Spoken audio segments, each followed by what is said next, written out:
Bird used to tell me, look here, man. I'm gonna go shoot this motherfucking jumper in your face right there in that corner. And it's gonna be your Christmas present. I'm gonna wrap it up and bust your head open. All that shit.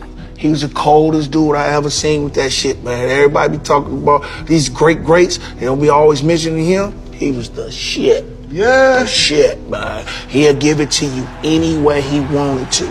Any way he wanted to. Larry Bird was cold. Cold dude, man. Real cold. If Bird could crush trash talkers like Peyton, you can imagine what he did to the rest of the league. Take Charles Barkley, for example. Barkley's favorite Bird story happened during an All-Star game, and it's the perfect example of Bird's confidence. It's an All-Star game. I forget what set it's in, and I'm sitting there with one of my teammates, Leon Wood. It was a great three-point shooter. Larry Bird comes in last. He says, hey, which one of you guys gonna come in second? And it was just like y'all did right there. It was so quiet. And after that, I said, oh, man, these guys ain't got no chance. give me your best Larry Bird. I wasn't around long because he was hurt when I was playing that first year or second year. But I just remember one quick thing. We were playing against him, and I think I stole the ball from him. And I just remember him turning around saying, you little piece of and I was like, that, to me, that was Larry Bird. And I was so happy because I'm like, that Larry Bird told me you're a little piece of you know what I'm saying? Like, because I idolized Larry Bird. I called me a piece of And the next time I came, I said, okay, now they're down in the nitty-gritty. Who's coming in second? You already know who's going to win this. and I got lucky because I almost got beat in the first round. But what was the reaction after you said that? Like, oh, that's just Larry Legend, or did it get dead silence in there? It was silence. I think they were a little nervous. I like it. I think they were nervous. And then the walk off with your hand up. I mean, come on, Coach. Come on. Well, I was struggling in that final round in Chicago. I know that. And I just got hot there the last 2.5 racks. You know, when you're shooting them, you don't know what the score is. Right. But I had a feeling by the way the crowd was going, I had to make the last one. And when I let it go, I felt it was, you know, sometimes you shoot them, you think they're going in, they don't. But that one there looked perfect all the way. So if it would have bounced out, I would have felt like an idiot. Well, but it went in, I got lucky and got the check and went home. Byron Scott's first encounter with Larry Bird wasn't just a game. It was a psychological masterclass. It's one of those moments that sounds too good to be true, except it really happened. So we playing them in the last play. He says to James Worthy, he says, you guys don't have to worry about it. I'm going to go right over there that corner. He said, they're going to set a screen for me. We're taking the ball out. He said, I'm going to curl right over. And he's telling us to play. He's telling us to play before they even take it out. He said, I'm going to go right over to that corner, and I'm going to catch it, and I'm going to shoot it, and I'm going to tie the game or win the game, whatever the case may be. They take the ball out, and I think it was either Danny or DJ, the late, great DJ. Yeah. Take the ball out, the man curl right to the corner, caught the shot, shot a three, game over. It's like, are you effing kidding me?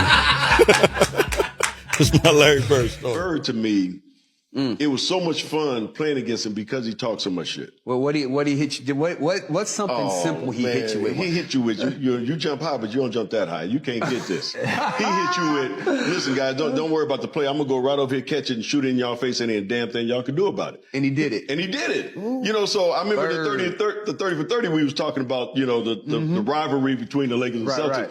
And I remember talking about, he talked a whole lot of shit, but I guess it ain't shit talking if you backing it up. Yeah, I'm just talking. He was backing it up. Right, you know? right. And that was one of the greatest things I loved about him, and the fact that the story goes that when he played against Denver, they had a guy named John Hanslick. You remember John Hanslick? No, I don't 6'7", Notre Dame guy, white guy, really good defender, right? Okay. They put him on Larry, and Larry was wearing his ass out. Absolutely. And Larry would run by the bench and tell Doug Moe, who was the coach, get him off me.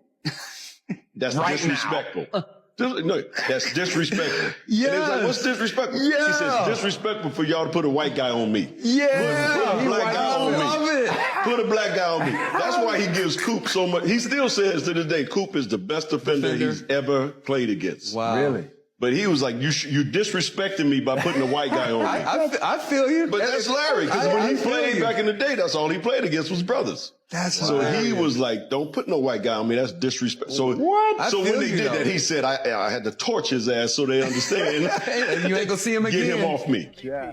3 NBA championships. You kids just don't know how good Larry Bird was. Young kids, you're saying Larry Bird?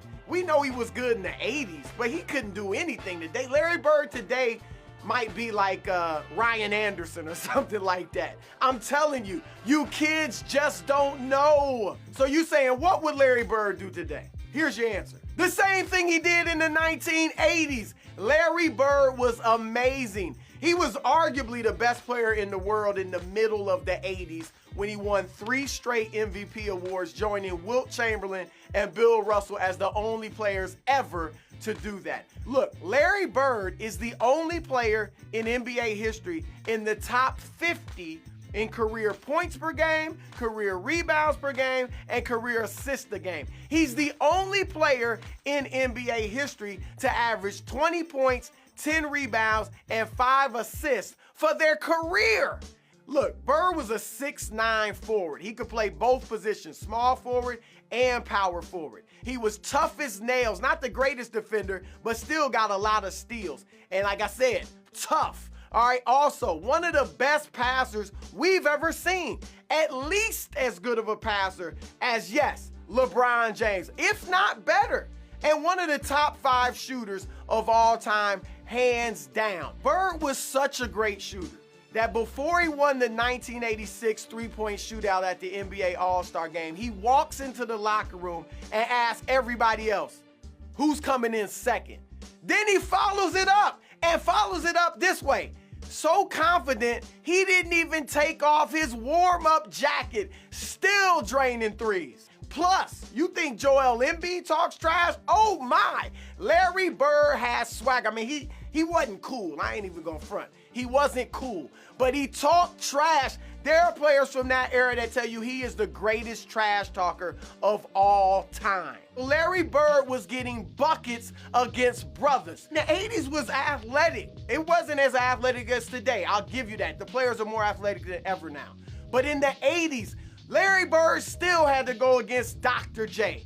Julius Erving, one of the most athletic players of all time. As a rookie in the conference finals, Bird gave Dr. J 22 points and 13 rebounds a game. The next year when they beat Dr. J in the conference finals, 26 points, 13 boards a game for Larry Bird. And of course, Dominique Wilkins. And one of the most historic matchups ever in NBA history, 1988, Bird's last healthy season. So he really was kind of older, getting toward the end.